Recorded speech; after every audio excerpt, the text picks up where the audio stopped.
All right. Today we definitely have audio. I double checked. How's it going, everybody? It is Thursday. Almost time for the weekend. It's light out an extra hour. It's going to feel like summer anytime. Coming up really quick. And I'm really excited about it. Got a big week coming up here personally. Not so much for YouTube. Maybe some of it will make it to YouTube. But yeah, a lot of recording is going to get done. And things are finally going to be finished as far as a few songs go, but I'm really stoked about it. Let me know how you guys are doing in the comments today, where you're tuning in from, all that fun stuff. I'm always interested to see that, to see the regulars, make sure that things are going according to plan, so to speak, before we dive into today's kind of few topics. There's a few things I want to get into, and one thing that I read from Marty Friedman, and a lot of people who may not have followed this channel for a long time, I really love Marty Friedman. He's one of my 5 favorite guitarists that's alive right now. And he had some very interesting comments because normally he lives in Japan. And right now he's touring in the United States, and he shared some observations about American music versus Japanese music as far as the modern stuff. And it really made me think, and I was like, I'm like, that makes a lot of sense because I listen to a ton of Japanese music myself. So I thought it was something worth mentioning, but not something I was sure I wanted to make a full video on. However, I'm going to assume everything is good, and we'll get right into it. So I told you guys I'm going to be recording this week. The first thing that pops into my head, and this will be a full video on Sunday, is going to be what am I going to use and what am I going to use it for? Now, I'm not going to start a Q&A. I'm going to start a poll. Do you plan which guitars, amps you will use in advance of a studio session? This is not going to apply to everybody. I'm aware of that. But for those of you that this does apply to, I'd like your feedback on this. Because I've done it both ways. I have gone into sessions not having any idea what I wanted to use. That's actually how I found the rocker verb, how I fell in love with the rocker verb. I came in with a Les Paul. I had a Les Paul piece in mellow out green, and I brought the Jazzmaster with me, and that was it. I didn't bring any amps. And I knew I wanted a dirt sound for one of the songs, and I was like, I'll figure it out. It's a recording studio. And I had the guy, he gave me the list of all the amps he had, and he said, if you want dirt, I have a Marshall, an old JCM 800. We can bring him for that. And I was like, that sounds great. And I used it, and I wasted about 2.5 hours with the thing. I couldn't get the sound I wanted out of it. And he said, why don't you try this amp? And it was a rocker verb.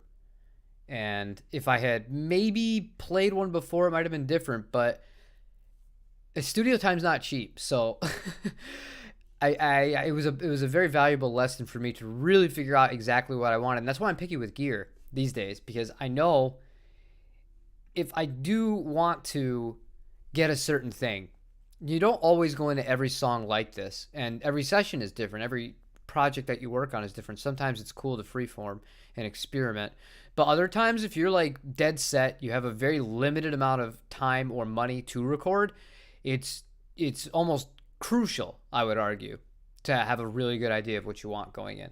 So let me know what you guys think about that. Marcus, Greg, I love Marty too. He's the best, man. Patrick and Rafa, how's it going? Because I think I've got my list so far. We have 2 days to do pretty much everything. And by pretty much everything, I mean everything. Drums, all the guitars, all the vocals. The bass, I'm not terribly worried about if it doesn't get done, because I can DI that here. I'm not going to be missing anything in a studio doing that outside of going into a nice preamp or a nice like 1176, a compressor for those of you that don't do outboard gear or something like that. Or I don't know, there's a few options. There's a few things I really like with bass guitar. Even the Warm Audio WA76, I really liked having that outboard compressor. Really beefs up a bass guitar into a sound I really like. But you'd be surprised, I think, what guitars I've chosen, and I'm limiting myself on purpose.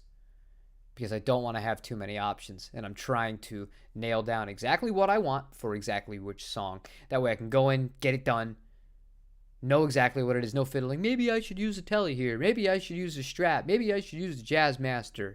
No, you're not going to use any of those. You're going to use the 77, the Albatross. I've been holding back on getting gear for a bit and keep rating myself. Gear doesn't make the player like a mantra and focused on learning. It's a good transition point to have, man. It is. It is. And yeah, that's why I sold so many guitars. And I still have some for sale. But I'm not looking at anything. I'm not thinking, oh, I have to have this guitar. This is what I'm missing now. I don't know. I've hit that place where there's like one or two guitars I'd like to have, but I don't need them. So I don't know. It is what it is, man. And I'm very happy with all the amps. As I stated in the last stream, the only piece of gear I genuinely want to purchase in the near future is an updated version of the Aux, or an updated version of the Tubab expander, or an updated version of the Iron Man 2 from Tone King, so that I can do more work at night. And also with the Aux, honestly, the Aux sounded so good in a few instances I used it to record with. I would be perfectly fine doing guitars totally at home if I had the Aux. I'd live with it. I'd blend in a 57 mic'd up on the cabinet with the sounds from the Aux, and I'd be just fine. Just fine. It's funny how that works. I would have never been okay with that years ago, but that's the one. That's the one that sounds the best as far as recording goes, to me. It's hard to keep forcing myself out of Facebook and Reverb. I cannot wait to delete Reverb off my phone. And we had the whole fiasco with Reverb, and I think a Reverb employee was commenting on that video. Oh man, yeah, it was interesting, but I don't like it. Not even just like the whole company itself, because it is what it is, guys.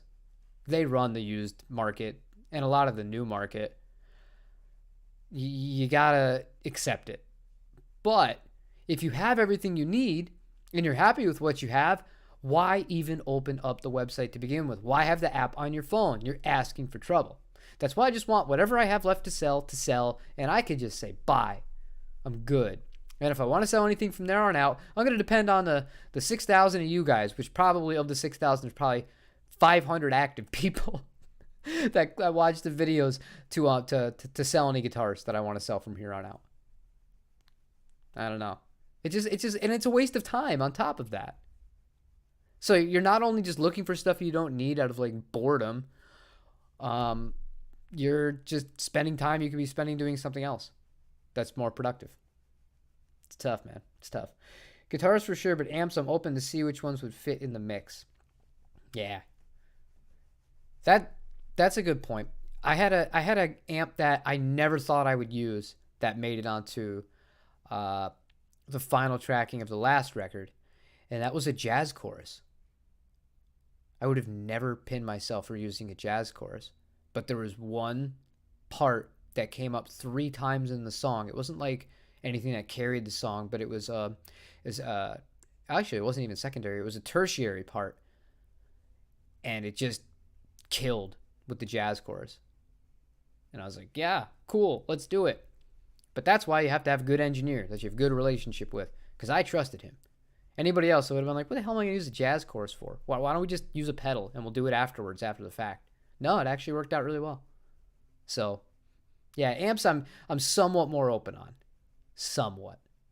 But I don't want to go through that Marshall and Orange thing ever again.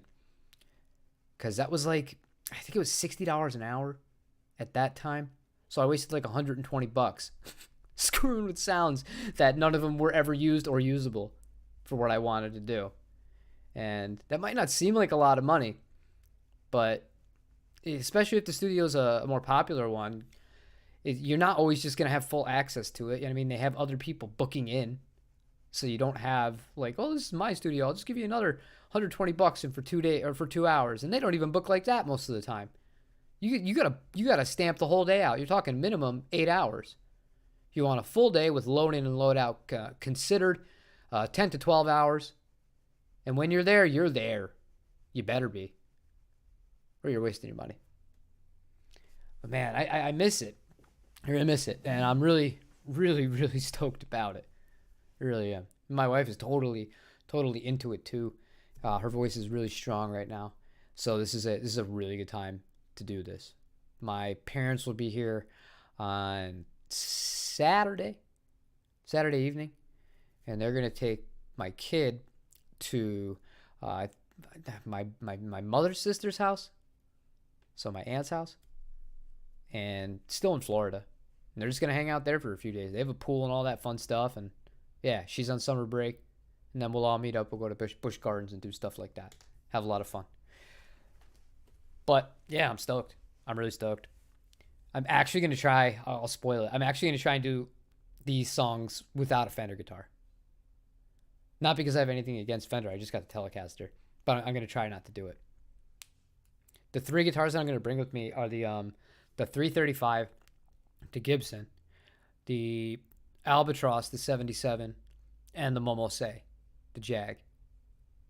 Those are the 3 guitars I'm gonna use, and that's it. The Tone King will come with me, and the Victory more than likely will come with me too. But absolutely the Tone King. The rest of them just kind of sorting out, so to speak. So despite all this litany of guitars and all of this stuff, I mean, I know what I want and I know what sounds I want. I don't need to find a space for every guitar to make it onto one song or a part of a song on a record. That's another funny thing I did when I was younger. If you've ever done this, let me know too. If you've ever been like a complete degenerate like me as far as having more than what you need. And I was much worse than this earlier in life. But I did a record. Oh man, it's a long time ago. 2010, 2011. And I actually hindered the process greatly. Like really greatly. Because I was trying to jam in every guitar. So I can say, I use that guitar here. I use that guitar here. That's not a productive way to go about anything. Believe me, it's really not. And I just thought it was kind of funny. It's kind of funny looking back on it. You know, you think you're a know-it-all kid. And yeah, you don't really know much. You're really not that smart. You don't have all the answers. You should listen to people that have done it longer than you, because they're probably smarter than you. Most of the time. Hit the like button. Yeah, I mean, if you guys want to hit the like button, you can. That's cool. Appreciate it. Thank you, Patrick, and Axis, Mark, and Jack from Louisiana. Whereabouts in Louisiana? My best friend is from Baton Rouge. Spent a lot of time in New Orleans, too. And he's the guy who sung on the record that's going to be released next month that I posted the song for. Really cool dude. Hey, Hugh. I'm fighting buying the Chris Stapleton Epiphone Frontier. That's one fine-looking acoustic, a different Dove, but I have a couple of Hummingbirds, so it's tough to justify even though they are different. Yeah, Dove and a Hummingbird, they are different, more so than most Gibson acoustics or Epiphone acoustics, because they have a different scale length. So Dove is going to give you a Fender scale length to 25.5. Hummingbird's Gibson scale length 24.75. I like the Hummingbird a bit, but I didn't like it as much as the Dove. The Dove to me sounds way bigger. But it also depends what you're going to use it with and what you want to do. But if you have what you want, I mean, don't buy something for the sake of buying it. Just to have it. If you find one in person, you play it, you love it, different story. I think that's the best way forward. That Epiphone is going to be USA. Oh, is it really now? Yeah. I don't know. I've been trying to get off the total news thing and the new product thing. Honestly, the only thing I'm looking for is the aforementioned new aux update or something similar like that. I did find something else, or who was it that told me about it? And I had to look it up. I think it was Marcus, actually. Something that JHS did again. And it just made me roll my eyes, because that guy knows what he's doing. But can someone help me? For a small size room, which is better, an orange MT20 Terror with a 1x8 or a Micro Dark with a 1x12, which can add a pedal board? Either can add a pedal board, man. I wouldn't base it on that decision. And better is up to you. I mean, why not consider even a tiny terror? Here's the thing that's going to kill you. Here's the thing that really is going to kill you here. I know you said it's a small size room, but a tiny terror, you could take down to 7 watts. The thing that you're not going to love about that necessarily, that the ones you're talking about, is the 1x8 cabinet. It's always going to sound like a 1x8 cabinet. So it's just not going to give you. And since you're looking at orange, I'm thinking you're looking at more gainier stuff. You want something that's going to sound big. You're already fighting a big uphill battle. You're fighting a big uphill battle, starting off with a 1x8 cabinet. And then eventually you're going to say, oh, well, I can upgrade the cabinet to maybe a closed back orange, a 1x12, that's $400. And then at that point, you're like $600-$700 into it if you buy everything new that I just mentioned, including the head and the cabinet. You could just buy a tiny terror 1x12 or 1x10 combo, depending on what year it was made in. And you're good to go. Those rip. On that record I was talking about earlier, the one where I tried to use every single guitar in 2010, a lot of that was done on a tiny terror. Really, really cool amp. They fizz.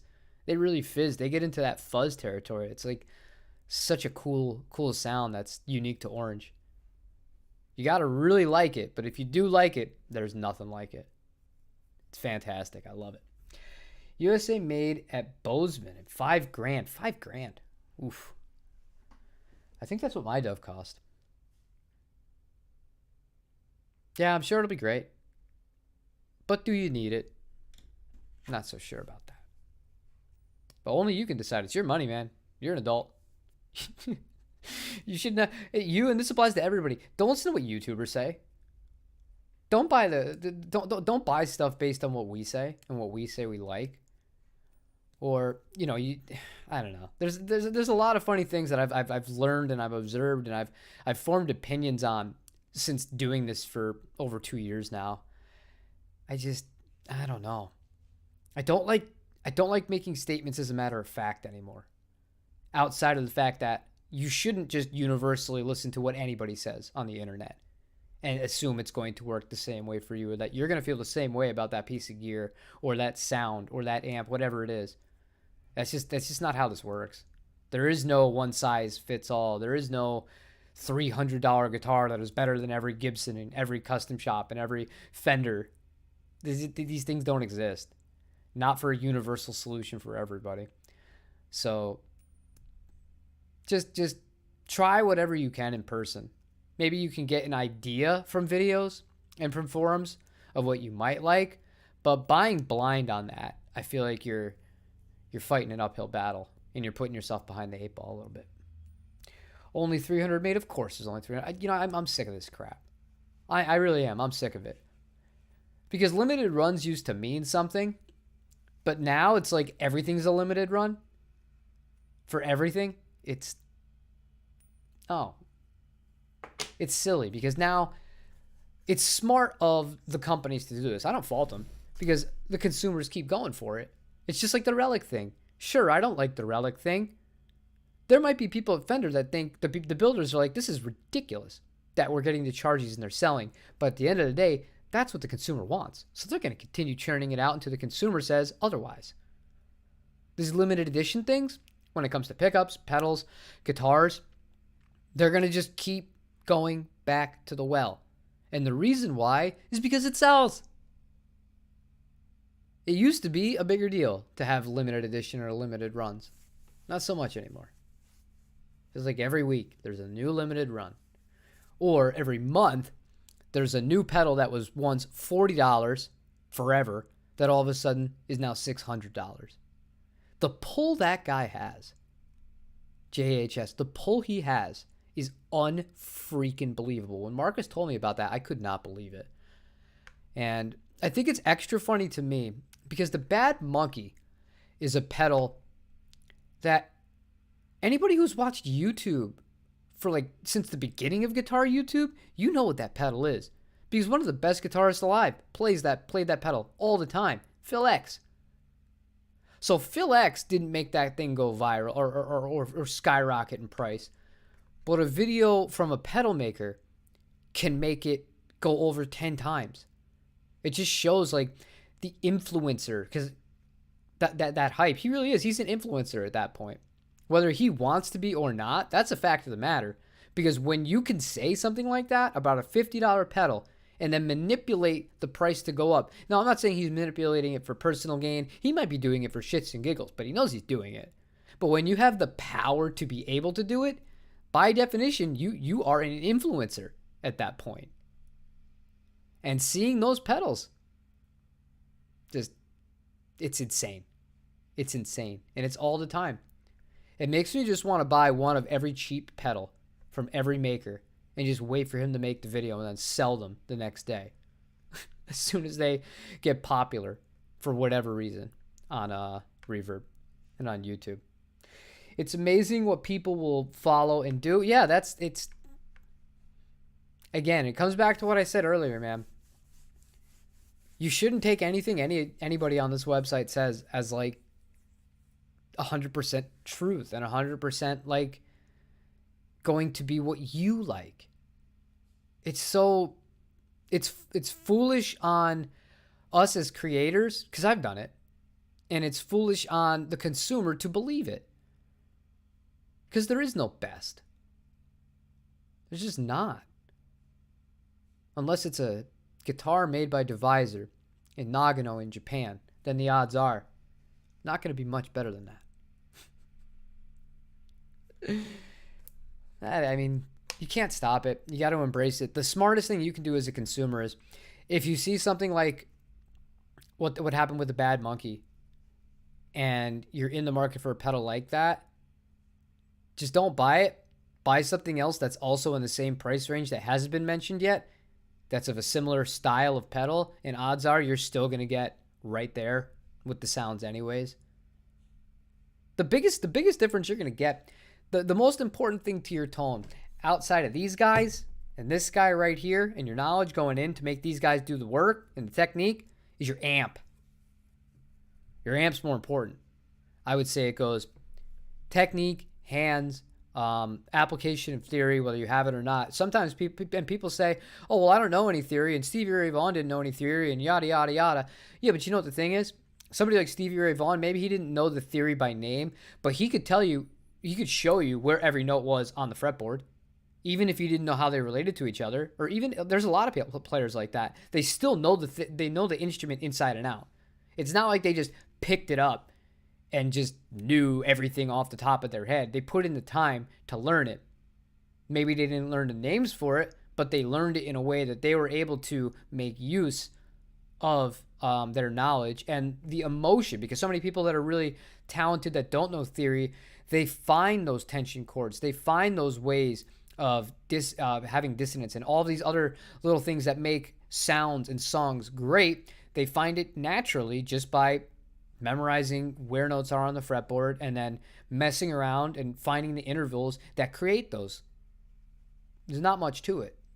It's just the difference is they don't know the names and they don't know which scale degree it's in or what mode they're playing in. I've played the Dove and like the brighter sound. My Hummingbird is so full and rich. Play professionally in Branson, so it'd be a write-off. Be a write-off, huh? See, you're in the boat I'm in. You get in trouble in that boat, my friend. You get in trouble in that boat. Once you can start writing things off, everything becomes a lot more tempting. I was following, what was it? I showed you guys I had the pink telly, the Paisley one, and it sold.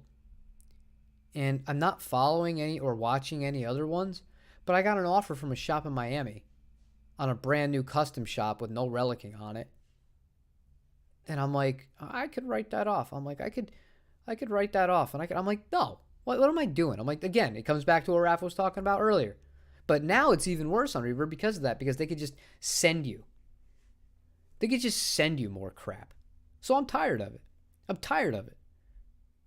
It's bad enough that website exists for me to browse on my own. I don't need people sending me direct offers when I'm trying not to buy things.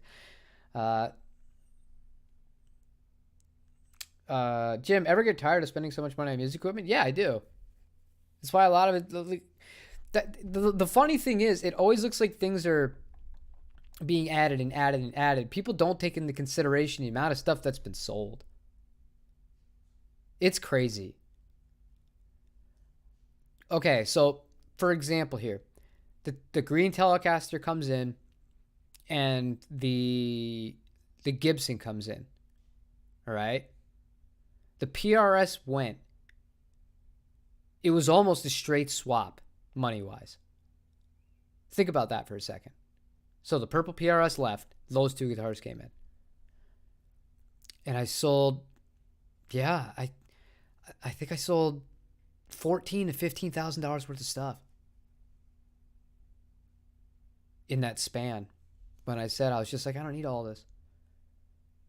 And I decided the things that I did want to have were I wanted a gain amp, so I bought the I got the Friedman.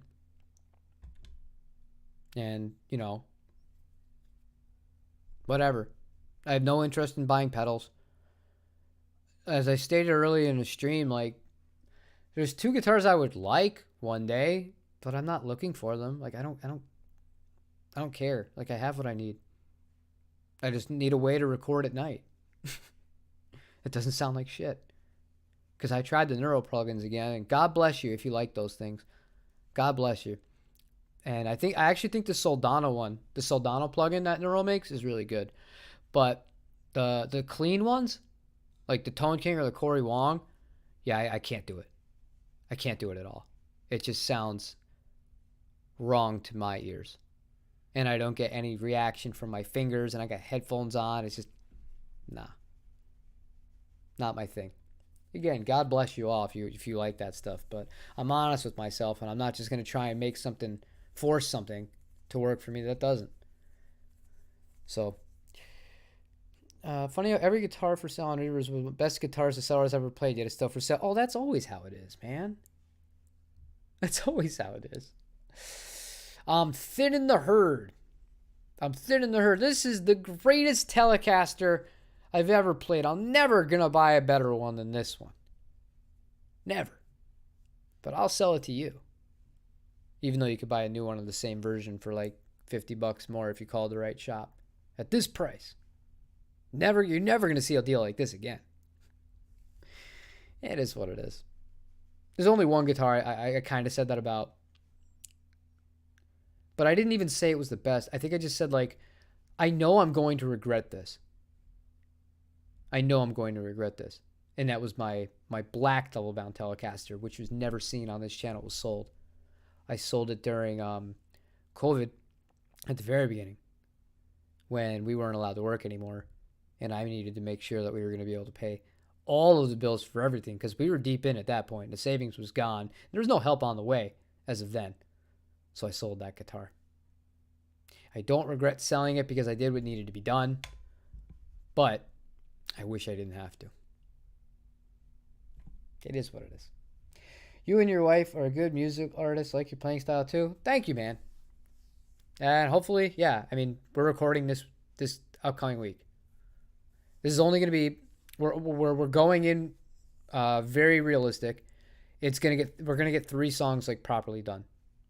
And then, I'll send it off to San Diego to get mixed and go from there. And then hopefully that's, I'll take them about 2 or 3 weeks. Might have to do some overdubs, but shouldn't be too long. Definitely by the summer. Maybe June.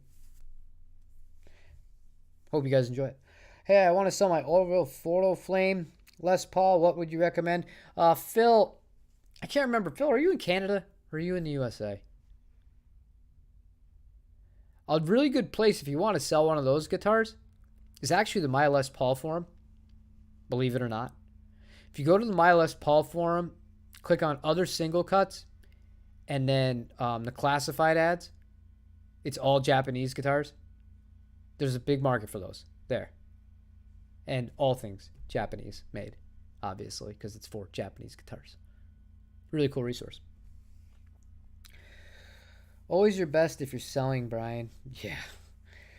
I've used eBay for 20 years, never used Reverb. I don't want to use either anymore. Like I said, I just want somebody to buy this these guitars that I have for sale, and I could just get rid of the website. That's it. I have 2 guitars up right now, and I have a set of the Fralin pickups that I bought for the pink Paisley Stratocaster, which obviously we didn't end up keeping. So if the other 2 guitars sell though, and the pickups are the only thing that's left, I'll just keep the pickups and call it. I'll take my losses. Maybe I'll put the pickups in the Takashi Kato Strat and just delete the website anyways. I just need the guitars gone. Not even for the money. I just want them gone because I don't want to have that website ever again on my phone. I just want to be done with it.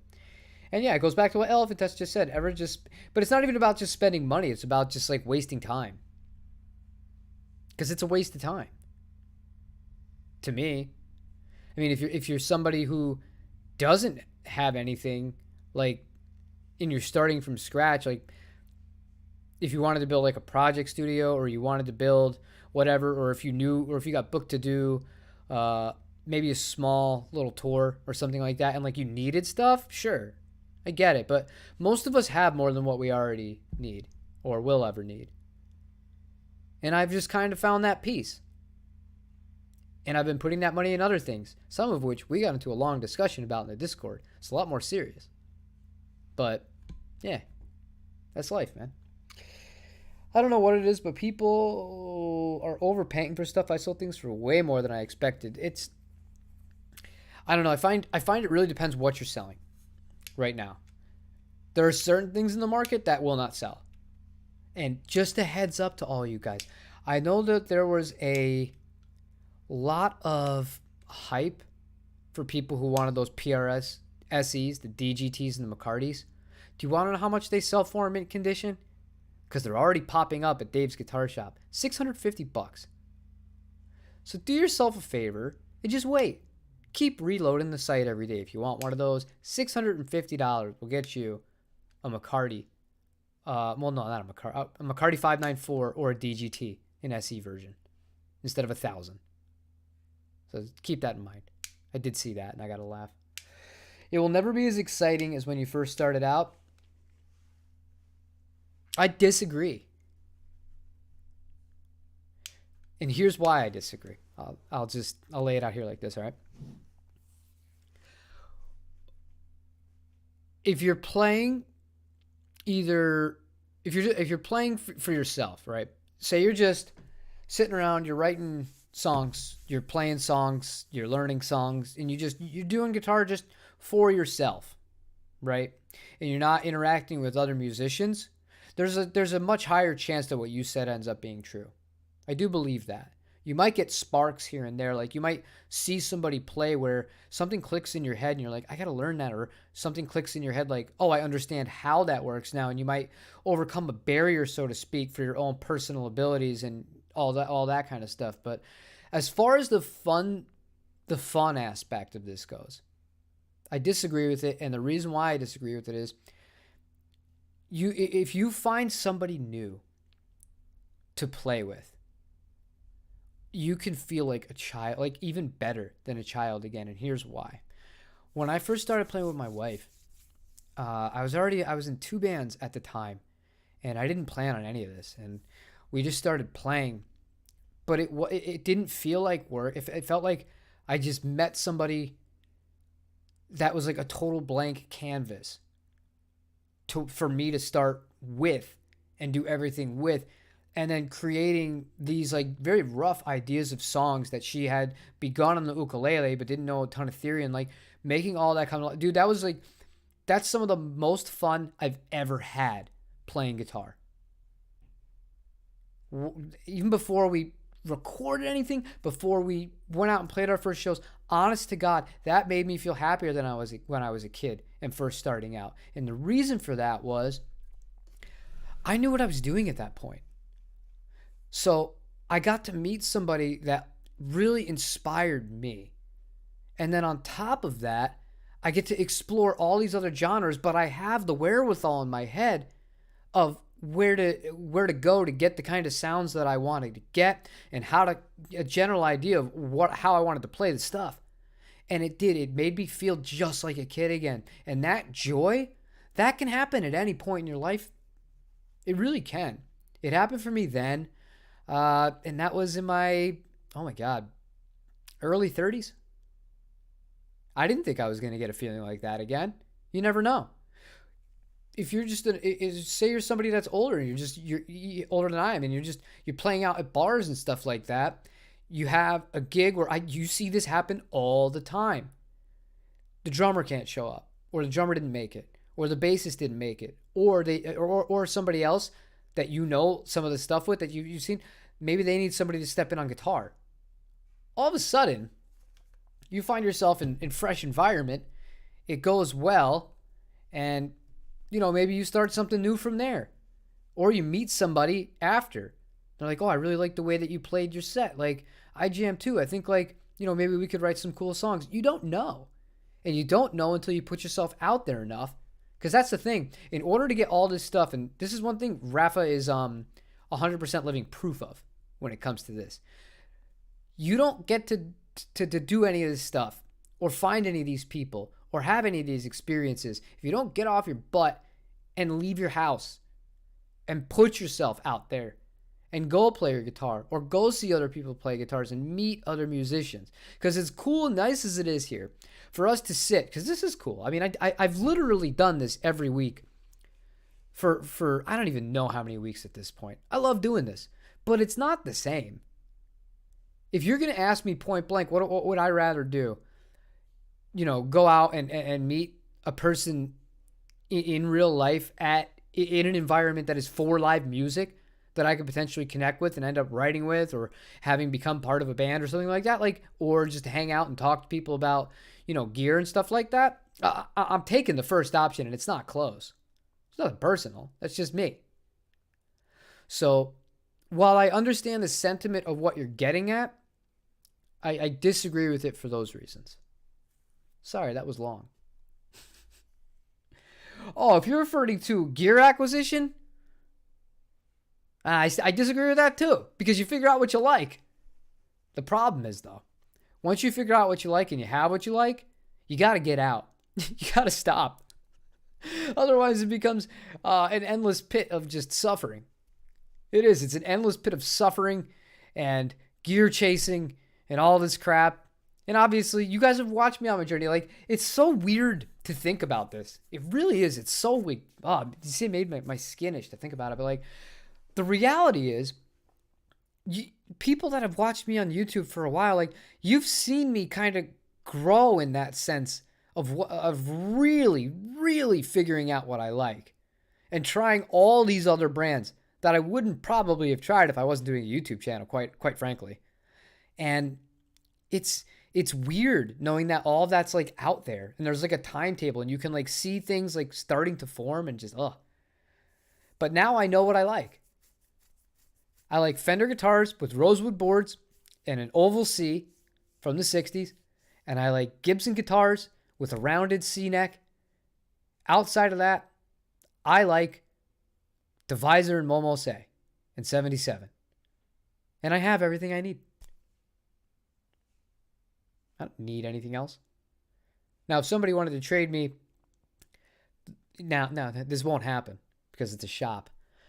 But if the place that offered me the non-relic custom shop pink Paisley Telecaster said, I will trade you straight up for my relic Telecaster, the Burgundy Mist one, that I'd do in a second. No money on top, no nothing like that. That I'd do in a second. I'm just not a big fan of relics.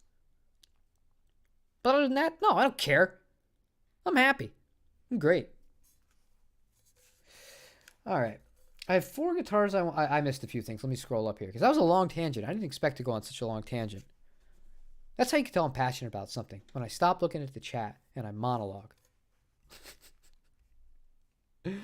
Okay. Where did I start going for it? There. Okay. Those PRS's Mayer and DGT will be like Squire Classic Vibe and Paranormal Fenders making too many. Oh, yeah, they're going to be worth nothing. They're going to be so easily available and they're going to be worth nothing. I agree 100%. Getting to live playing has been great in developing different gigs and such is great. Yes, Rafa. Oh, I mentioned you in the thing too and you responded. That's cool. I have 4 guitars I want to sell, says Steve. Not crazy about Reverb and Facebook Marketplace. Seems like a lot of scammers. Honestly, I don't like Facebook Marketplace. I would either do Craigslist in person or just deal with Reverb.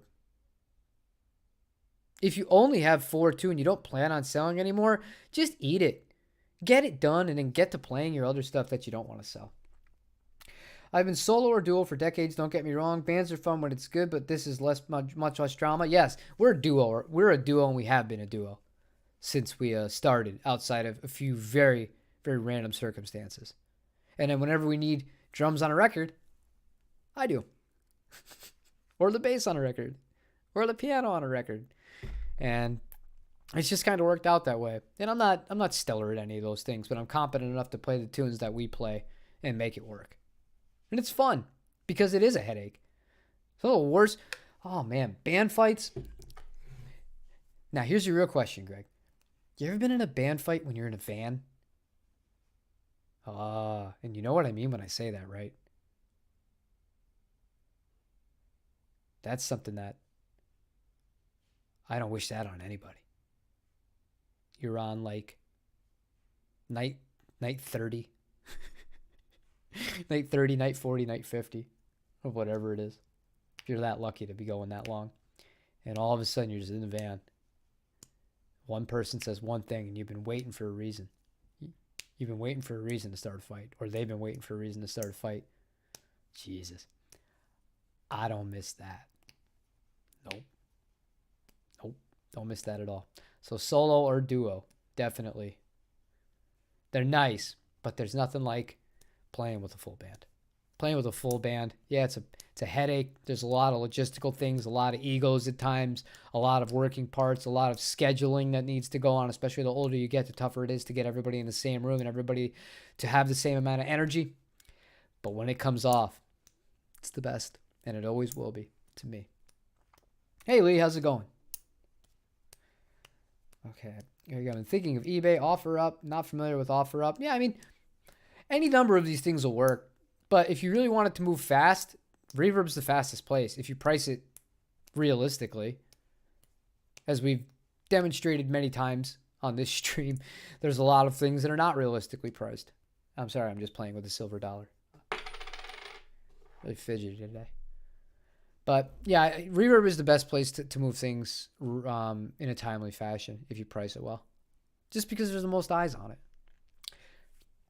Oh, I just reread the thing here. First, let me check the poll. And then we'll get into the last thing I wanted to talk about today. This is good. We went on a tangent before I even got there. Do you plan which guitars, amps you will use in advance of a studio session? 53% of you say yes. 47% say no out of 17 people. Fair enough. That's as close to down the middle as we're going to get. That's really interesting. Okay. I'll read these last two comments, then I'll talk about the last thing I want to talk about with Marty Friedman. Because I know if I don't talk about it, the fact that I led with it almost, and then I just would forget to do it, I've done this many times, people would not be happy about that. All right. I got to get to that after. Hold on 1 second. Macari is good, but don't use their shipping. It's a ripoff. All right. Yeah. Okay. So Marty Friedman.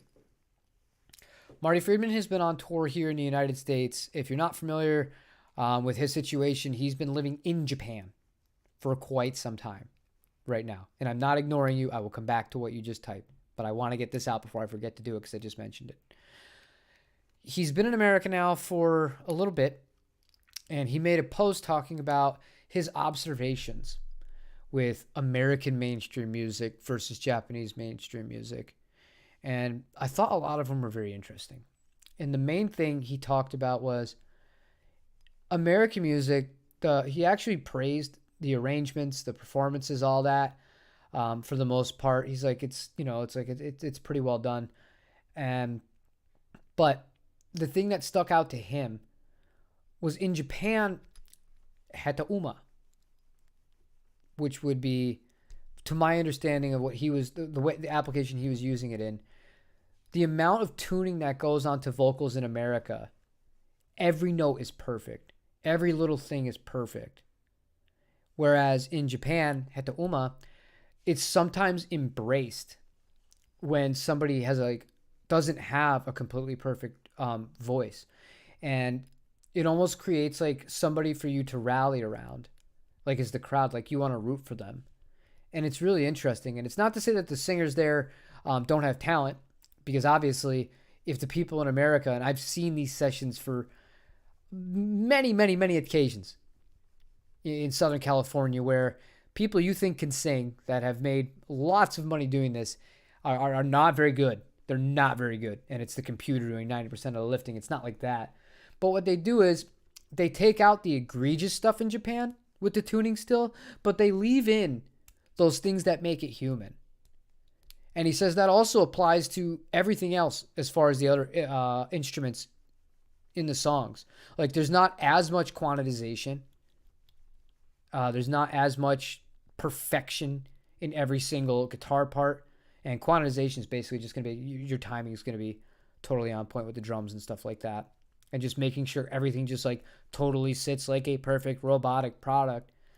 And the reason why I think that it's great that in Japan that they're still like that, even though they have embraced some of the modern ways of, again, tuning vocals and things like that.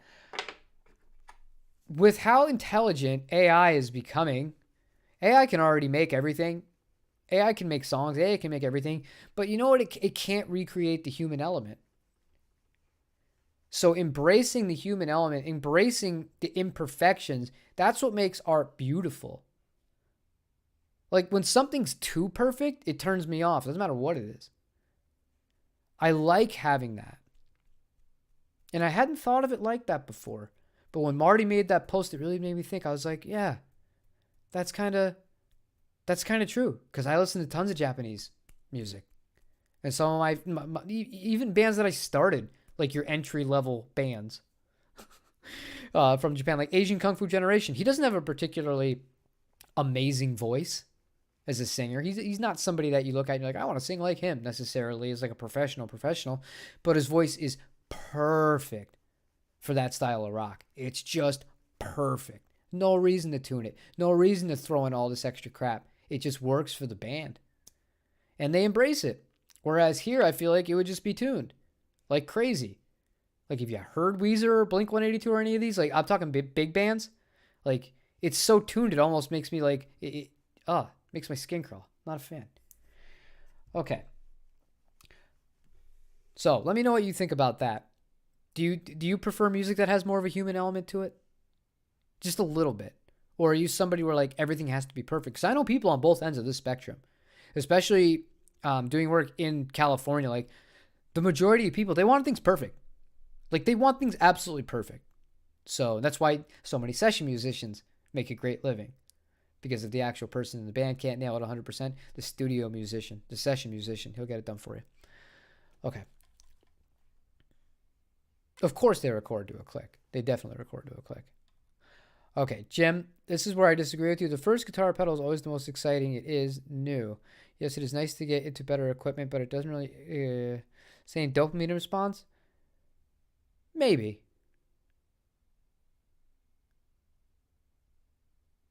Again, I think it depends on who you are and where you are in your life and other habits that you have. Because at the time when I got my guitars, like or my guitar, my JV Strat, I really liked it, but I was a mess. I was a mess with the bad habits I was into at 17, 18 years old, the late 90s. So I didn't have that appreciation of that dopamine. The feelings were coming from other substances. I don't regret that, but I would never go back. AI will take over music. Yeah, that's what I'm saying. I don't like the idea of it, but at the same time, it's inevitable. So I think it makes music with imperfections all the more endearing.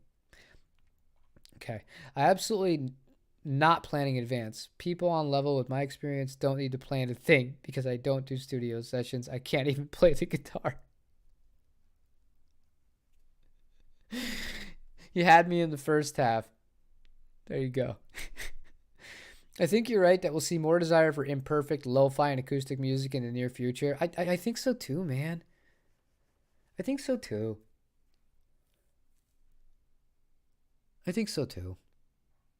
And honestly, it makes me... I was just talking about how when I record, this really is not based out of any sort of ego. It's just the reality of the situation because it's helpful. Because I spent so much time like just getting competent on a few instruments, I I would say I was a better drummer than I ever was a guitar player. And if I would have just played those forever, man, I don't know. But as far as the piano, the bass, and other sort of percussion stuff, like I'm the one that does it because it's just easier and I can do it and it works. And it's part of the reason why it's just like I don't want to sing. But at the same time, it's just like I hear some people sing and I'm like, Jesus God. I'm like, I could definitely do that. Not that I think that they're bad, but I'm like, I could do this. I just don't want to pick up another, I don't want to wear another hat. But I almost think perhaps with everything becoming so perfect, if somebody that sucks like me started to sing, maybe somebody would embrace it. Be like, hey, that guy sounds like a human. He sounds like a guy I've heard who's stumbling drunk into a karaoke machine. Because there's a lot of music that I play and I write that it just doesn't work for my wife's voice. Not at all. And I got nothing to do with it. So what am I going to do? Am I going to make backing tracks?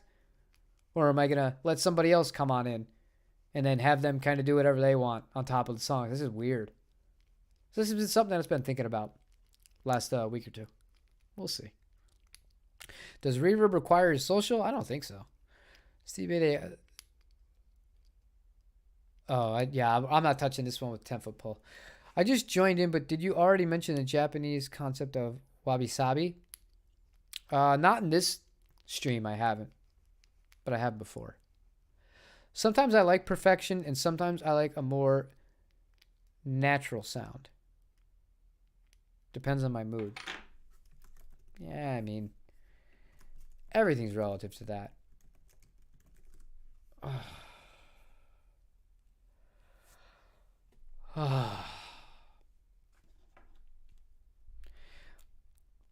But wabi-sabi is like wabi-sabi actually kind of is like what we were talking about with the Heta-Uma. It's embracing imperfection. So I've actually discussed wabi-sabi before as wabi-sabi. Well, I'm losing it. I'm losing it today. I'm falling asleep. Okay, cool. So I've hit everything I wanted to hit today. It's 12:53. As you can see, leading into what's going on this week. So I told you guys I'm recording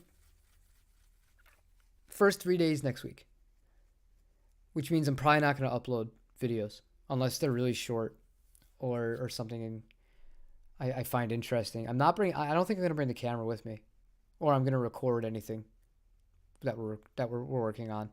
I want it to be more like natural. And I film freaking everything. I do.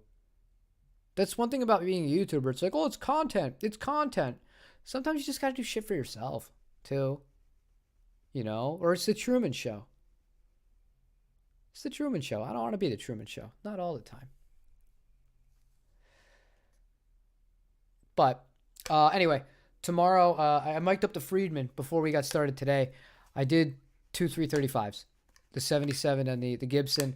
I don't know how much of it I'm going to focus on the actual sounds. I'm going to play sound samples because I know if I didn't play sound samples, what will happen is people in the comments would be pissed. Be like, I don't care how they feel. I need to hear how it sounds. Tell me how it sounds now. And then, they'll come to snap decisions because you can only judge it based on the sounds at that point. But that will be for either tomorrow or for Saturday. And then Sunday will be the day I discuss how to lay out a session. Even if you're just doing it at home, basic stuff that you can get started and recording and not spend any money to do it, provided that you have, at the very least, like a $100 audio interface and a computer, which if you're on here watching me, you have. So you're cool. Take the camera with you. I did that last session. I had about 12 hours worth of stuff I filmed over the course of a few days. I didn't like it. It's weird. It was a distraction. And I'm checking the battery. Nah, man, like when I'm in like a genuinely creative environment, because I do this all the time, I just want to be creative. I don't even want to have it set up and forget about it because I won't forget about it. I'm that kind of person. I'm going to check it. So if I just don't do any of it and I just work, I'll be much happier. Be much happier. C'est la vie. Maybe I'll do a recap when I'm done. And I'll let you know how it goes after everything's done and we've all packed up and loaded out. But thank you guys for checking in. I'll see you tomorrow. And then, maybe a little slow to start off the week, but for good reason. Hold on. Sorry. Play your guitars. Have fun. And I'll see you on the next one. Take it easy.